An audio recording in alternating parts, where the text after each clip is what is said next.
Well, good morning to everybody. Welcome to Realtree Land Pro Fridays. I'm Bruce Gray, owner and co-owner with Robin McDaniel of United Country McDaniel-Gray Realty right here in Brookhaven, Mississippi. And I hope everybody's doing well. Summertime's just clicking along. 4th of July will be here before we know it. And we have today with us John and Geoff. How are y'all doing today? Doing good. Doing good. We have Geoff, pronounce your last name. Bourgeois. Bourgeois. Geoff Bourgeois with PinPoint Home Inspections with us today. The new home inspection is going to take over. Yeah. Geoff is relatively new to Mississippi, but he's not new to home inspections. He's been doing this for quite some time now. How many years, Geoff, have you been doing this? I've been a home inspector for 2 years. 2 years, okay. So, But he decided to get out of Texas and come to Mississippi. That's right. Geoff lives in the Wesson area. And Geoff, if you don't mind, tell us a little bit about yourself. I know you were on the show a few weeks ago, but still might be some folks listening who never didn't hear that show. So just share some information about yourself. Sure. So my background is in teaching and coaching. Went to college and became an educator and coached football, basketball, track, soccer, you name it, I coached it. And I was out there in Texas, and we enjoyed the life we had, except I was working way too much. Sure. I was away from home way too much with the coaching, especially football in Texas. I had some weeks that were 75 hours, and I'd put the kids to bed on a Monday night and wouldn't see them again until Thursday evening, and it just was too much. I loved it, but it was too much, and so I started looking, and it just kind of happened. I met a guy that was running a home inspection business out there in Texas, and he told me how to get licensed. I went through that process and went through some training, and then I've been home inspecting ever since. It's a pretty detailed process to becoming a home inspector, right? Yes, so there's schooling that's required, and every state has different requirements, but Texas required 90 hours of schooling, something like 25 hours of ride-along type training, and another 20 hour, or it may have been 40 hours of like hands-on type training as well. So, it's a lot, and then you have to take a state test and a national test in order to get licensed. Plus you need to be insured. Yeah, I'm going to say, as a home inspector, you're insured. Yes, fully licensed and insured. All right, so tell us a little bit about how you chose Southwest Mississippi as your home. So kind of a long story, but just to shorten it up, we wanted to stay close to my dad. He and my mom had moved out to the Texas area where we were some years ago, and my mom passed away, and so he was on his own, and then I got real sick. I got COVID, and the pneumonia set in real bad, and it was Sure. Apparently it was pretty bad. They told me on my way out that I was lucky to be alive. Wow. But anyway, while we were in the hospital, we spent a lot of time together, me and my dad, and I told him I wanted to kind of live a more simple life, homeschool the kids, let my wife stay at home.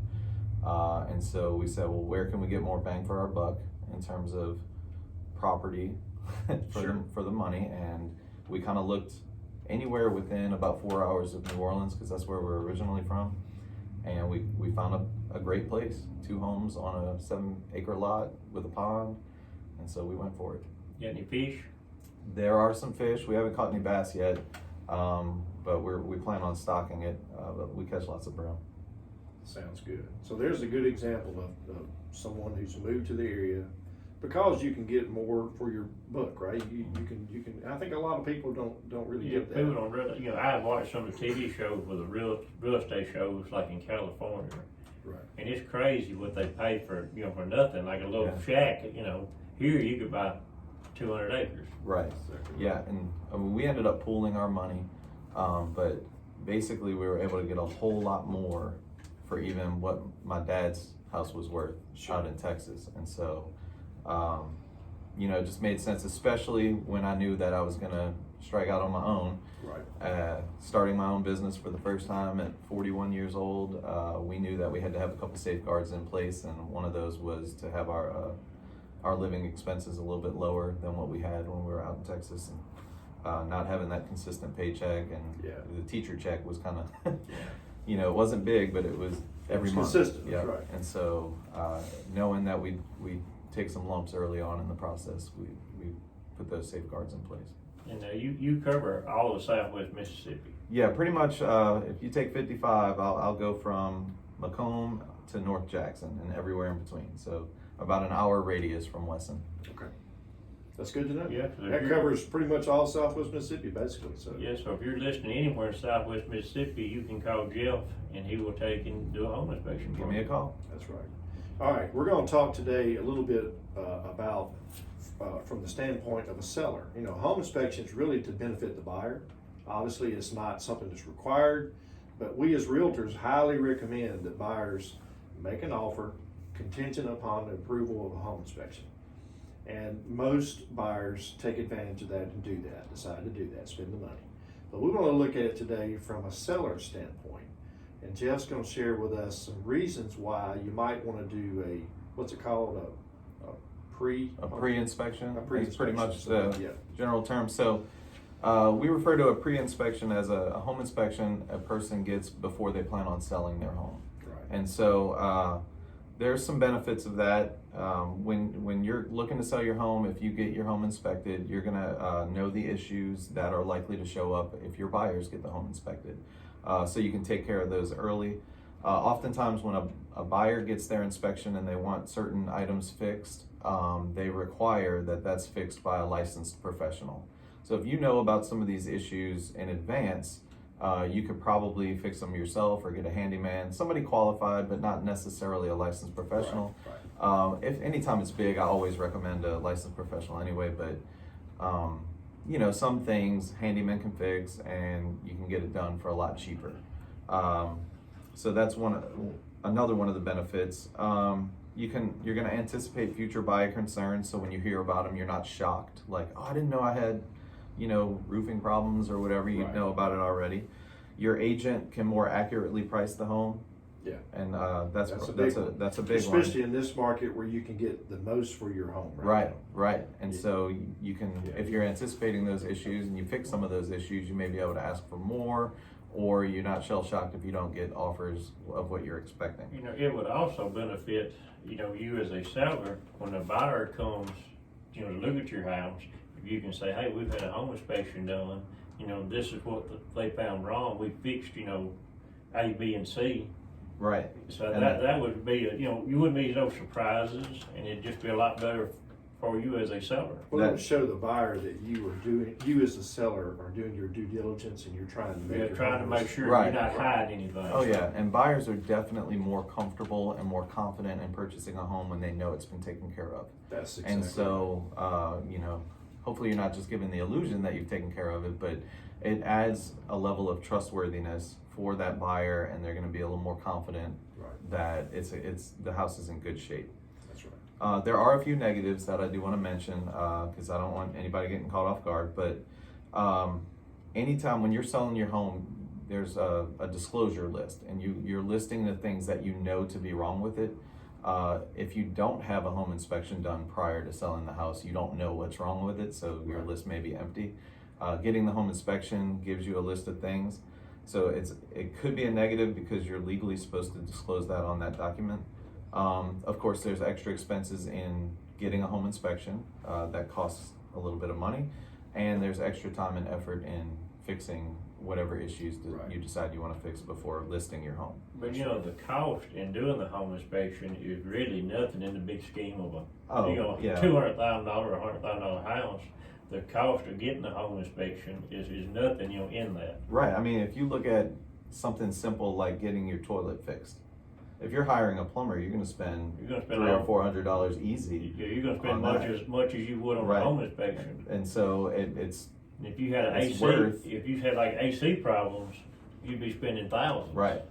Roofing, foundation, those types of things could be up to the tens of thousands, and so paying your foundation, you might want to run away. Right, maybe, but everything is fixable. That's right. Well, I'll tell you a quick story, and we didn't share this earlier, but we have a client, and I won't go into huge detail. We have a client who put his house up for sale. A buyer came along with a few contingencies, and one of those contingencies was the approval of a home inspection. Had a home inspection done. We presented that to the seller. as some repairs needed, and it was quite a bit. It was quite a bit, and the seller was surprised. He's like, I had no idea that this, I had these issues with my house. Well, long story short, the buyer is now not buying the house because of other contingencies that have not been met financially and so forth. So now, of course, the buyer has paid for a home inspection they're not going to be able to use, but the seller has benefited from it. Because now the seller, obviously we're putting the house back on the market, but the seller has already repaired a lot of this stuff. And the things that he hasn't repaired, he's going to go ahead and fix. So guess what? It won't come up again, hopefully. Right. It's already been repaired.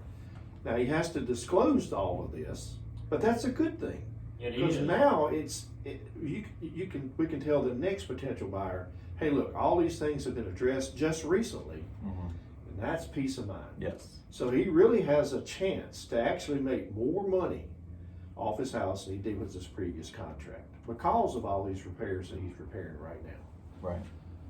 So it can be a huge benefit for somebody. It just depends on the angle you're looking at it, right? Absolutely. It really is. It really is. Really every house that's sold really needs a home inspection. Yeah, it's it does. And we as realtors highly recommend that buyers do that because if nothing else, even if you don't ask the seller to repair some things and you decide you want to do it yourself, at least you know what to address. Too, it's a good negotiating tool. Oh, it's If I'm coming to buy a house and the home inspector looks at it and says this, and this was wrong, well, I can go there and tell the realtor, hey, look, this is wrong. We need to come down on the price. Or set money aside, or just have it tell them to fixed. fix it, Or just have it fixed. So, and again, it's all designed to protect you, the buyer. It protects your investment. Obviously, this is quite often the biggest investment most people ever make in their lifetime. And they only do it a few times in their life. And so I think sometimes we as agents, real estate agents, forget that. We do realize that we do this every day, all day, but most people don't. Right. And so a lot of people just don't. They just don't even know what a home inspection is. I mean, I meet with clients who are making an offer on a home, and I'll ask them, "Do you want to make your offer contingent upon a home inspection being done?" And they look at me like I have two heads. They're like, well, "What does that mean? What does that cost? What happens if this happens?" I mean, they just don't know.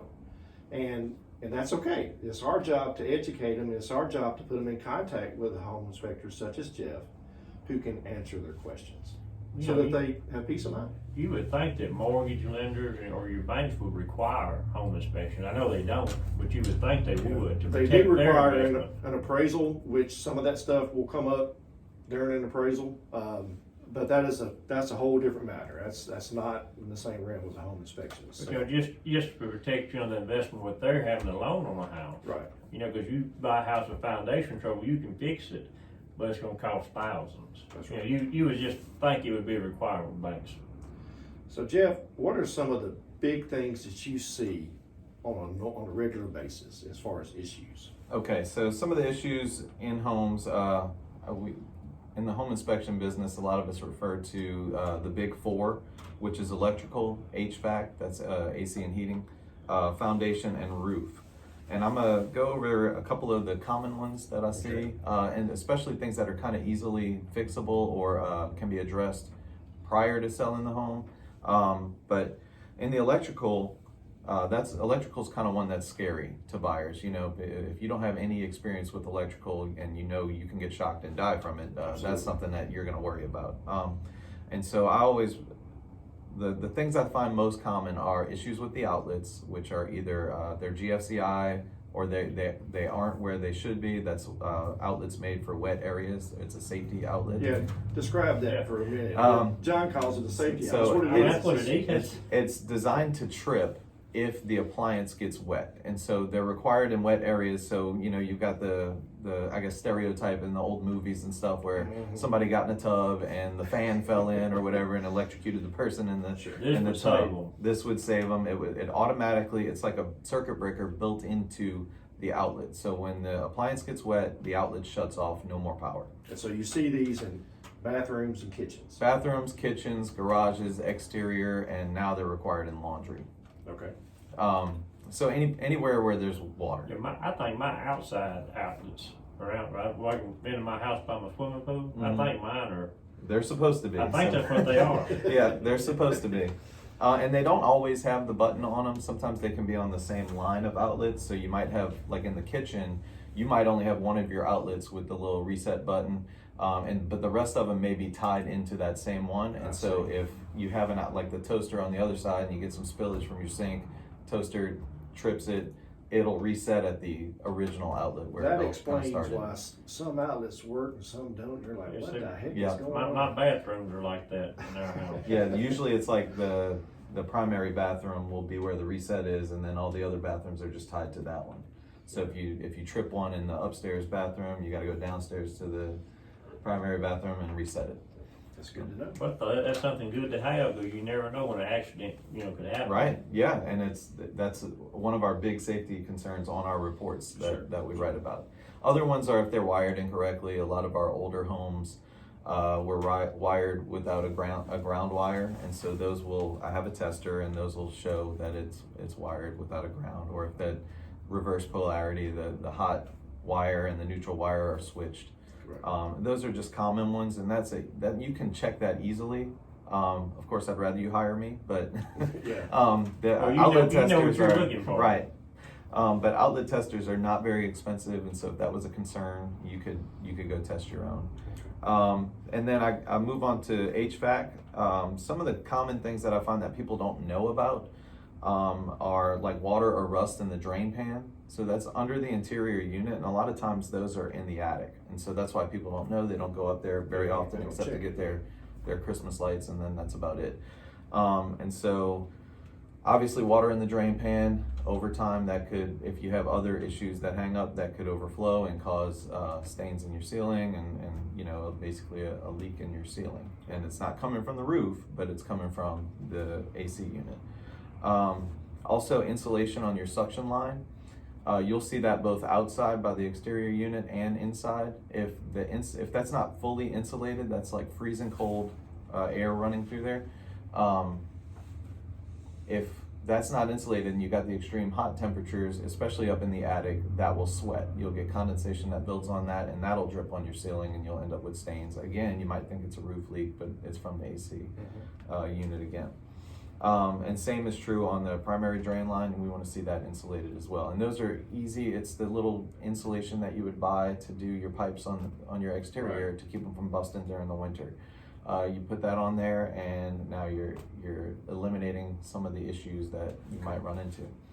When I move on to foundation, I tell people foundation is sort of like putting together a puzzle. And so most houses I can't see the actual foundation, especially slab homes. The ground runs right up to the siding, and so you can't see the slab itself. So I'm looking for other things. I'm looking for cracks on the exterior, cracks on the interior around doors and windows. But also what I'm looking for is doors and windows that won't open and close correctly. Those are not always caused by foundation problems, but it is one of the signs that we look for.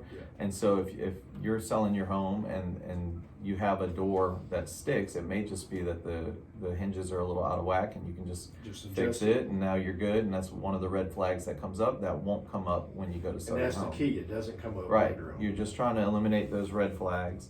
And one of the big things that most people don't realize is foundation related is gutters. And if you don't have gutters, your water is all the rain is running off the roof right to about 2 feet out from the foundation. And if the sloping of the ground isn't right, some of that water is going to wash back towards the house, and you're going to get erosion. And that erosion over time will cause foundation problems.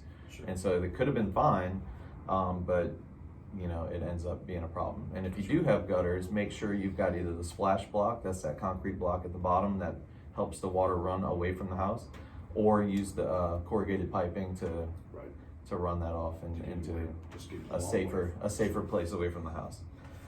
The last one is roofing. Some of the main issues I see with roofing are issues with flashing, and that's the metal pans that kind of run under the shingles, or metal roofing that prevent water from getting in where corners are, or the front where it runs off. We call that drip edge. That's missing a lot. And also where anytime we have plumbing or exhaust jacks, that's the things that protrude from the top of the roof, so that you cut a hole in the roof. Oftentimes I'll see the nail heads are exposed on the flashing of those. And that's just a maintenance thing. If you would get up there once a year, or get a roofer once every couple of years or whatever, and put some sealant over that, it'll prevent those nail heads from getting rusted, because once they get rusted, they'll expand and contract, and that'll be a area of concern for water penetration. So, Well, Geoff, thank you so much for your time, man. We really appreciate it. That's all great information. John, thank It you. is. Appreciate you as well. How can people get in contact with you should they have questions? well, my phone number is 504-301-8162. You can also email me at Geoff, that's GEOFF, at PinPoint.com. And my website is PinPoint.com as well. I'm also on Facebook, Geoffrey Bourgeois. So you can contact me in any of those ways, and we can get you set up. If you're thinking about buying a house, we advise you to get a home inspection. Give Geoff a call. Thank Sounds you. good. Appreciate We you. appreciate it. Thank y'all for having me. That went pretty good.